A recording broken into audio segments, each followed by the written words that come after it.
நீங்க சக்சஸ் ஆகணும்னு நினைச்சீங்கன்னா உங்களோட லைஃப்ல நீங்க இந்த கீ ஹேபிட்ஸை கம்பல்சரி ஃபாலோ பண்ணியே ஆகணும். அது என்ன கீ ஹேபிட்ஸ், அதை பத்தி எனக்கு தெரியாது அப்படின்னு நினைச்சீங்கன்னா அதை பத்தி தான் இந்த வீடியோல நம்ம டீட்டெயிலா பார்க்க போறோம். அதுக்கு முன்னாடி நம்ம ஒரு இன்சிடென்ட்டை பத்தி பார்த்துடலாம். கனடால ஒரு 20 வருஷத்துக்கு முன்னாடி ஒரு ஆராய்ச்சி நடத்தியிருக்காங்க.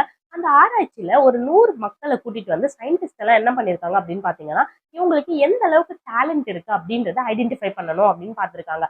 அதுல ஸ்டார்டிங்ல அவங்க நினைச்ச மாதிரி ரிசல்ட் அவங்களுக்கு கிடைக்கவே இல்லை. வெறும் மக்கள் எல்லாம் ஆவரேஜா இருந்தாங்க, லோவா இருந்தாங்க, இந்த மாதிரியே இருந்தாங்களே தவிர அவங்க யாருக்கிட்டயுமே இவங்க எல்லாம் ரொம்ப திறமைசாலி அப்படின்ற மாதிரி அவங்களால கண்டுபிடிக்கவே முடியல. இதனால அவங்க என்ன பண்ணாங்க அப்படின்னு பாத்தீங்கன்னா, இந்த மக்களை 2ஆ பிரிச்சுட்டாங்க.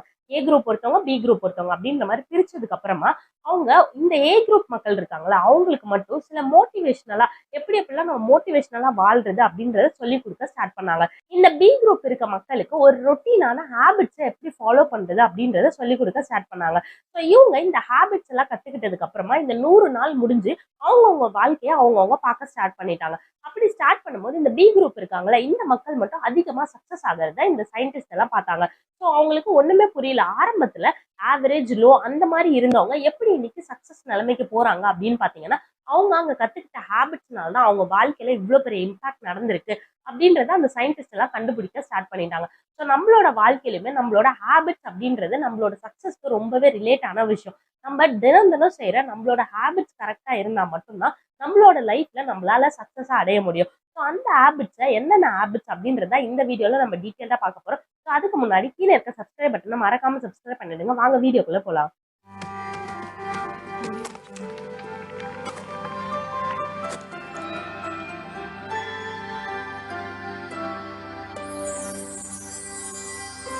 Welcome to the video friends. நான் உங்க அமிர்தா. நீங்க பார்த்துட்டு இருக்கிறது அமிர்தா வில்சன் சேனல். இப்போ நம்ம சக்சஸ் அப்படின்ற ஒரு வழியில போகணும் அப்படின்னும் போது நம்ம ஒரு விஷயத்த மட்டும் வச்சு நம்ம சக்சஸ் ஆயிடணும் அப்படின்னு நினைச்சோம்னா கண்டிப்பா நம்மளால அந்த இடத்துல சக்சஸ் ஆகவே முடியாது. பிகாஸ் நிறைய விஷயம் சேர்ந்தது தான் நம்ம லைஃப்ல சக்சஸ். அதே மாதிரி நம்ம எந்த அளவுக்கு எக்ஸ்பீரியன்ஸ் ஆகிறோமோ அந்த அளவுக்கு நம்ம சக்சஸ் கிட்ட போயிட்டு இருக்கோம் அப்படின்னு அர்த்தம். அந்த எக்ஸ்பீரியன்ஸோட பேரு தான் ஃபெயிலியர் அப்படின்னு கூட நம்ம சொல்லலாம். இந்த ஃபெயிலியரை பார்த்து பயப்படாம உங்களோட லைஃப்ல நீங்க எந்த அளவுக்கு எக்ஸ்பீரியன்ஸ் ஆகுறீங்களோ அந்த அளவுக்கு நீங்க சக்சஸ் கிட்ட போயிட்டு இருக்கீங்க அப்படின்னு சொல்லி நீங்க பெருமையா ஃபீல் பண்ணுங்க. ஃபெயிலியர் நினைச்சு பயப்படாதீங்க. இதை பத்தி நம்ம எல்லாருக்குமே நல்லா தெரிஞ்ச இலான் மஸ்க் கூட சொல்லியிருக்காரு. அவர் என்ன சொல்லியிருக்காரு அப்படின்னு பாத்தீங்கன்னா, something importance enough you should try even if your probably outcome is a failure. இப்போ நீங்க ஒரு ஃபெயிலியரை பாக்குறீங்க அப்படின்னும் போது அந்த ஃபெயிலியர் நீங்க எவ்வளவுதான் ட்ரை பண்ணி உங்களோட அவுட்புட் ஃபெயிலியரா வருது அப்படின்னும் போது அந்த இடத்துல ஃபெயிலியர் வருதுன்னு சொல்லி நீங்க ஃபீல் பண்ணாம ட்ரை பண்ணிட்டே இருக்கணும். ட்ரை பண்ணிட்டே இருந்தா மட்டும்தான் உங்க லைஃப்ல நீங்க ஜெயிக்க முடியும். உங்களோட லைஃப்ல ஃபெயிலியர் அப்படின்றத பார்த்து உட்காராம அதை ஒரு எக்ஸ்பீரியன்ஸா எடுத்து உங்களோட லைஃப்ல நீங்க ஜெயிக்க ஸ்டார்ட் பண்ணுங்க. இப்போ நம்ம பார்க்க போற அந்த ஹேபிட்ஸ் என்னென்னன்றத ஒன்னொன்னா பார்த்தலாம். அதுல ஃபர்ஸ்ட் ஹேபிட் என்னன்னு பாத்தீங்கன்னா திசஸ், அதாவது ஆய்வறிவுன்னு சொல்லுவாங்க. இந்த ஒரு விஷயத்த நம்ம எதுக்காக யூஸ் பண்ணோம் அப்படின்னு பாத்தீங்கன்னா, நம்மளோட வாழ்க்கையில நம்ம எந்த அளவுக்கு ஒரு விஷயத்த ஆராய்ஞ்சு அனுபவிக்கிறோம் அப்படின்றது இருக்கு.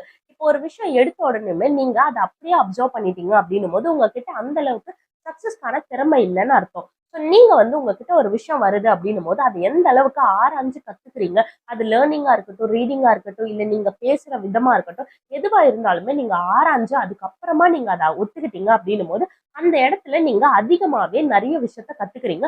அப்படி கத்துக்கும் போது உங்களுக்கு சக்சஸ் அப்படின்றது இன்னுமுமே அதிகமாயிட்டே இருக்கும். அதே மாதிரி உங்களோட லைஃப்ல இப்ப புதுசா ஏதோ ஒரு விஷயம் வருது அப்படின்னும் போது அந்த புது விஷயத்த அப்படியே அப்சர்வ் பண்ணிக்கிறத விட அது எந்த அளவுக்கு உங்களுக்கு இம்பார்ட்டன்ட் அப்படின்றத ஆராய்ஞ்சு பார்த்து அதுக்கப்புறமா அது உங்களுக்கு இம்பார்ட்டன்ட்டா இல்லையா அப்படின்னு யோசிச்சதுக்கு அப்புறமா அந்த விஷயத்த உங்களோட லைஃப்ல அடாப்ட் பண்ணிட்டீங்க அப்படின்னும் போது உங்களுக்கு அது ரொம்பவே யூஸ்ஃபுல்லா இருக்கும். நீங்க அதை விட்டுட்டு நீங்க ஏனோ தானோ நீங்க எடுத்துக்கிட்டீங்க அப்படின்னும் போது உங்களால கண்டிப்பா லைஃப்ல சக்சஸ் ஆகவே முடியாது. ரெண்டாவது என்னன்னு பாத்தீங்கன்னா ஜெனரோசிட்டி, அதாவது பெருந்தன்மைன்னு சொல்லுவாங்க. இப்ப முடிஞ்ச அளவுக்கு யாராவது ஒருத்தவங்க தப்பு பண்றாங்க அப்படின்னும் போது நீ பண்றது தப்பு அப்படின்னு சொல்லி அவங்கள குத்தி காட்டுறதை விட அந்த இடத்துல அவங்க தப்பே பண்ணாலும் ஓகே நீ இதை பண்ணிட்ட அப்படின்னு சொல்லி அவங்கள பெருமையா அந்த இடத்துல மன்னிச்சு விட்டுறது அந்த இடத்துல பெரிய விஷயத்தையே காட்டும். நீங்க அதை விட்டுட்டு அவங்களே கிரிட்டிசைஸ் பண்ணிட்டு இருந்தீங்க அப்படின்னும் போது உங்களால சக்சஸ் ஆன ஒரு ஹேபிட்குள்ள போகவே முடியாது. இந்த ஒரு ஹேபிட்டை நீங்க எப்பவுமே வளர்த்துக்கணும். இப்ப நீங்க ஏதாவது ஒரு தப்பு பண்ணிட்டீங்க அப்படின்னும் போது அந்த தப்பை 4 பேர் உங்களுக்கு குத்தி காட்டினாங்க அப்படின்னா நெக்ஸ்ட் டைம் நீங்க புதுசா ட்ரை பண்றதுக்கே பயப்படுவீங்கல்ல. அதே மாதிரிதான் மத்தவங்களும் அப்படின்னு நினைச்சா அவங்களை எந்த அளவுக்கு மன்னிக்கிறீங்களோ அந்த அளவுக்கு உங்க லைஃப்ல நீங்களுமே மேல வருவீங்க அப்படின்னு சொல்றாங்க. உங்களால முடிஞ்ச அளவுக்கு மத்தவங்களுக்கு ஹெல்ப் பண்ணவும் ஸ்டார்ட் பண்ணுங்க. அதே மாதிரி கரெக்டான டைம்ல கரெக்டான எஃபர்ட்டை போட எப்பவுமே மறந்துடாதீங்க. 3வது என்னன்னு பாத்தீங்கன்னா ரெசிடேஷன், அதாவது ஒத்துணர்வு. இப்போ உங்களோட லைஃப்ல நீங்க சில விஷயத்துல ஈகோவா இருக்கிறது தப்பு இல்ல. ஆனா எல்லாத்துலயுமே நான் ஒரு ஈகோஸ்டிக் பர்சன் தான், என்னால அதுல இருந்து வெளில வரவே முடியாது அப்படின்னு நினைச்சீங்கன்னா உங்களால உங்களோட லைஃப்ல சக்சஸே ஆக முடியாது. ஸோ முடிஞ்ச அளவுக்கு மத்தவங்க கிட்ட கைண்டா இருக்க ட்ரை பண்ணுங்க. உங்களால முடியல அப்படின்னா கூட முடிஞ்ச அளவுக்கு நீங்க உங்களை நீங்களே கைண்ட்ஃபுல்லா வச்சு, இப்போ உங்களை யாராவது ஹர்ட் பண்ணிட்டாங்க அப்படின்னும் போது உங்களுக்கு எவ்வளவு கஷ்டமா இருக்கும். அதே மாதிரி தானே மத்தவங்களும். ஸோ அதனால உங்களால முடிஞ்ச அளவுக்கு மத்தவங்கள நீங்க ஹர்ட் பண்ணாம இருங்க. இதுக்கு ஒரு எக்ஸாம்பிள் கூட நம்ம பார்க்கலாம். இந்த எக்ஸாம்பிள் என்ன அப்படின்னு பாத்தீங்கன்னா, ஒரு காட்டுல ஒரு வேட்டையாடுற மனுஷன் ஒருத்தன் இருந்தானா. அந்த மனுஷன் டெய்லியும் வேட்டையாட போகும்போது அங்க ஒரு பறவை நின்று தண்ணி குடிச்சிட்டு இருக்குமா. மத்த மிருகங்கள்லாம் வரும்போது அந்த பறவை நார்மலா தண்ணி குடிச்சிட்டே தான் இருக்குமா. இதுவே இந்த மனுஷன் வரும்போது மட்டும் தண்ணி குடிக்காம பறந்து ஓடிடுமா. ஒரு நாள் இத வாட்ச் பண்ணிட்டே இருந்த அந்த மனுஷன் அந்த பறவை கிட்ட போய் கேட்டானா, ஏன் மத்த மிருகங்கள்லாம் வரும்போது நீ தண்ணி குடிக்கிற, ஆனா நான் வரும்போது மட்டும் நீ ஏன் ஓடி போயிடுற அப்படின்னு சொல்லி கேட்கும்போது, அதுக்கு அந்த மனுஷனுக்கு அது ஒரு கதை சொல்லிச்சு. அந்த கதை என்னன்னு பாத்தீங்கன்னா, ஒரு சுப்பையான்னு ஒருத்தர் வாழ்ந்துட்டு இருந்தாரா. அந்த சுப்பையா வாழ்ந்துட்டு இருக்கும்போது தன்னால முடிஞ்ச எல்லா உதவியும் மத்தவங்களுக்கு செஞ்சுட்டே இருந்தாரா. அப்படி அவர் செஞ்சுட்டே இருக்கும்போது தாங்கிட்ட இருக்க சொத்து அழியறத கூட பார்க்காம மத்தவங்களுக்கு அவர் ஹெல்ப் பண்ணிட்டே இருந்தாரா. ஒரு டைம் அவர்கிட்ட இருந்த எல்லா சொத்தும் காலியாகி அவருக்கே அவரோட சொந்த நிலைமைக்கு அவரோட சொந்த தேவைக்கு கூட செஞ்சுக்கிறதுக்கு அவர்கிட்ட காசு இல்லாம போயிடுச்சாம். அந்த டைம்ல அவர் மத்தவங்க கிட்ட ஹெல்ப்னு கேட்கும்போது யாருமே அவருக்கு ஹெல்ப் பண்ணாமே போயிட்டாங்களா. அத்தனை பேருக்கு ஹெல்ப் பண்ண அவருக்கு இன்னைக்கு ஹெல்ப் பண்ண முடியாம இருக்கிறது அப்படின்னு பார்க்கும்போது அந்த மனுஷன் ரொம்ப கஷ்டப்பட்டு கடைசியில வறுமையிலே இறந்து போனாராம். இதனால அந்த பறவை அந்த வேட்டையன் கிட்ட என்ன சொல்லுச்சு அப்படின்னு பாத்தீங்கன்னா, தனக்கு உதவி செஞ்சவங்களுக்கு மனுஷங்க திருப்பி உதவி செய்ய மாட்டாங்க. சோ அதனால எனக்கு நீங்க எப்படி உதவி செய்வீங்க, அதனால நீங்க எங்க என்ன கொன்னுடுவீங்களோ அப்படின்னு சொல்லிதான் மனுஷங்களை பார்க்கும் போதெல்லாம் நான் பறந்து பறந்து போயிடுறேன் அப்படின்னு அந்த பறவை சொல்லிச்சான். ஸோ இந்த மாதிரி நம்ம கிட்ட நம்மளுக்கு நன்றி உணர்வு இல்லை அப்படின்னும் போது நம்மள யாருமே நம்ப மாட்டாங்க. ஸோ முடிஞ்ச அளவுக்கு நீங்களுமே உங்களால எந்த அளவுக்கு முடியுதோ மத்தவங்க கிட்ட கைண்டாவும் நன்றி உணர்வோடும் இருக்க பழகிக்கோங்க. 4வது என்னன்னு பாத்தீங்கன்னா ரிலையபிலிட்டி, அதாவது நம்பகத்தன்மை. நீங்க முடிஞ்ச அளவுக்கு எந்த ஒரு காரியம் செஞ்சாலும் சரி, அதுல நல்லது எது கெட்டது எதுன்றத கண்டுபிடிச்சு அதுக்கப்புறமா நீங்க அதுல செயல்படணும். நல்லது எது கெட்டது எதுன்னு தெரியாம நீங்க ஒரு காரியத்தை செஞ்சுட்டீங்க அப்படின்னும் போது உங்க மேலயும் யாரும் நம்ப மாட்டாங்க, நீங்க எடுக்கிற முடிவையும் யாரும் நம்ப மாட்டாங்க. ஸோ முடிஞ்ச அளவுக்கு நல்லது எது கெட்டது எதுன்னு தெரிஞ்சு நடந்துக்கோங்க. அதே மாதிரி நீங்க சொல்ற செயலா இருக்கட்டும், சொல்ற விஷயமா இருக்கட்டும், எப்பவுமே அதுல கான்ஸ்டன்டா இருக்க ட்ரை பண்ணுங்க.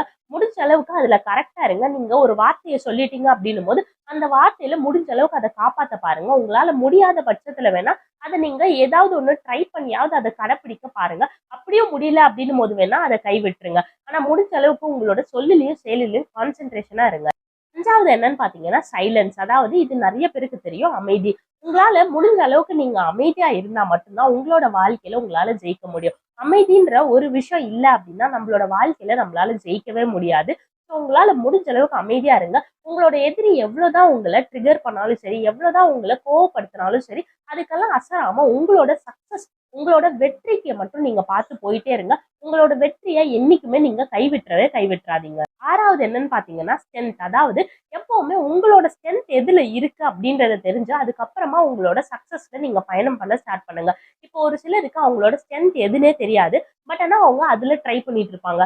அவங்க அதுல என்னதான் ட்ரை பண்ணாலும் அவங்களால அதுல சக்சஸ் ஆகவே முடியாது. பிகாஸ் அது அவங்களோட ஸ்ட்ரென்த்தே கிடையாது. ஸோ உங்களால முடிஞ்ச அளவுக்கு உங்களோட ஸ்ட்ரென்த் என்ன அப்படின்றத முதல்ல நீங்க கண்டுபிடிக்க ஸ்டார்ட் பண்ணுங்க. 7வது விஷயம் என்னன்னு பாத்தீங்கன்னா ஹாப்பினஸ், அதாவது மகிழ்ச்சி. இப்போ நம்மளோட வாழ்க்கையில நம்ம சக்சஸ் ஆகணும்ன்றது இம்பார்ட்டன்ட் தான். பட் ஆனா சக்சஸ் ஆகணும், ஆனா நான் ஃபெயிலியரா ஆயிட்டு இருக்கேன் அப்படின்னு சொல்லி நீங்க சோகமா இருந்தீங்க அப்படின்னும் போது எந்த அளவுக்கு நீங்க சோகமா இருக்கீங்களோ அந்த அளவுக்கு உங்களால சக்சஸே அடைய முடியாது. முடிஞ்ச அளவுக்கு உங்களுக்குள்ள நீங்க மகிழ்ச்சியா இருக்க ட்ரை பண்ணுங்க. முடிஞ்ச அளவுக்கு நீங்க ஹாப்பியா இருந்தா மட்டும்தான் உங்களை சுத்தி இருக்கவங்க ஹாப்பியா இருப்பாங்க. உங்களோட சுத்தி இருக்கவங்க ஹாப்பியா இருந்தா மட்டும்தான் உங்களால சக்சஸா அடைய முடியும். நீங்க சோகமா இருந்தீங்க அப்படின்னா எப்பவுமே நீங்க சோகமாவே தான் இருக்கணும். உங்களால சக்சஸா அடையவே முடியாது. 8வது என்னன்னு பாத்தீங்கன்னா செல்ஃப் ரிலையன்ஸ், அதாவது இப்ப முடிஞ்ச அளவுக்கு மத்தவங்க ஹெல்ப்பை நாடி இருக்காம உங்களோட வாழ்க்கையில நீங்க எப்பவுமே உங்களோட சொந்த கால்ல நின்று பழகிக்கோங்க. எப்பவுமே உங்களுக்கு இப்போ ஒரு பிரச்சனை வருது அப்படின்னும் போது அந்த பிரச்சனையில என்னால எப்படி என்னோட விஷயத்த ஹேண்டில் பண்ண முடியும் அப்படின்னு யோசிங்க. இதுக்கு வேற யாராவது சொல்யூஷன் கொடுப்பாங்களா, வேற யாராவது என்ன சரி பண்ணுவாங்களா அப்படின்னு சொல்லி வேற ஒருத்தரை சார்ந்து இருக்கிறத விட எப்பவுமே உங்களோட செல்ஃப் ரிலையன்ஸ், நீங்க உங்களோட செல்ஃபா எந்த அளவுக்கு என்னால முடியும் அப்படின்றதுல நீங்க கான்சென்ட்ரேஷனா இருந்தா மட்டும்தான் உங்களால முடிஞ்ச ஒரு பிரச்சனையை சால்வ் பண்ண முடியும். அப்படி ஒரு ஆட்டிடியூட நீங்க வளர்த்துக்கிட்டா மட்டும்தான் உங்களால சக்சஸா அடைய முடியும். 9th என்னன்னு பாத்தீங்கன்னா 9th என்னன்னு பாத்தீங்கன்னா கான்ஃபிடென்ட், அதாவது தன்னம்பிக்கை. இந்த 8 ஹேபிட்ஸும் நான் வளர்த்துக்கிட்டேன். பட் ஆனா இந்த ஒரு ஹேபிட்ஸ் இல்ல அப்படின்னா உங்களால கண்டிப்பா சக்சஸ் அடையவே முடியாது. அதுதான் தன்னம்பிக்கை. ஸோ உங்ககிட்ட உங்க மேல நம்பிக்கை இருந்தா மட்டும்தான் உங்களால ஜெயிக்க முடியும். ஸோ நீங்களே உங்களை டவுட் பண்ணிட்டே இருந்தீங்க அப்படின்னா என்னால பண்ண முடியுமா, என்னால அதுக்கு வேலைக்கே ஆக மாட்டேன், என்னால முடியும் அப்படின்னு நினைச்சு நீங்க ட்ரை பண்ணா மட்டும்தான் உங்களோட டேலண்டா இருக்கட்டும், உங்களோட கான்ஃபிடென்ட்டா இருக்கட்டும், அது வெளியே வரும். இங்க யாரும் யாரையும் புஷ் பண்ண போறது இல்ல. நீங்க ட்ரை பண்ணா மட்டும்தான் உங்களோட டேலண்ட் வெளில வரும். நீங்க எவ்வளவுதான் டேலண்ட் உங்களுக்குள்ள வச்சுட்டு இருந்தாலுமே அந்த டேலண்ட்டை வெளில கொண்டு வரணும் அப்படின்னு நினைச்சீங்கன்னா உங்களுக்குள்ள இருக்க தன்னம்பிக்கை வெளில வந்தா மட்டும்தான் உங்களோட டேலண்ட் வெளில வரும். ஸோ உங்களால முடிஞ்ச அளவுக்கு கான்ஃபிடென்ட்டா இருக்க ட்ரை பண்ணுங்க. ஸோ நான் ஸ்டார்டிங்ல சொன்ன அந்த பி குரூப் பீப்புள் இருக்காங்களா, அவங்க ஜெயிச்சதுக்கான காரணம் இந்த 9 ஹேபிட்ஸ் மட்டும்தான். ஸோ இந்த 9 ஹேபிட்ஸை நீங்க ஃபாலோ பண்ணீங்க அப்படின்னா உங்களோட லைஃப்ல நீங்களுமே கண்டிப்பா ஜெயிக்க முடியும். ஸோ உங்களோட லைஃப்ல நீங்க சக்சஸ் ஆகணும் அப்படின்னு நினைச்சீங்கன்னா இது உங்களோட ஹேபிட்டா கண்டினியூவா ஃபாலோ பண்ணிட்டே வாங்க. So thank you for watching this video. Stay happy, stay healthy, stay positive. Bye bye.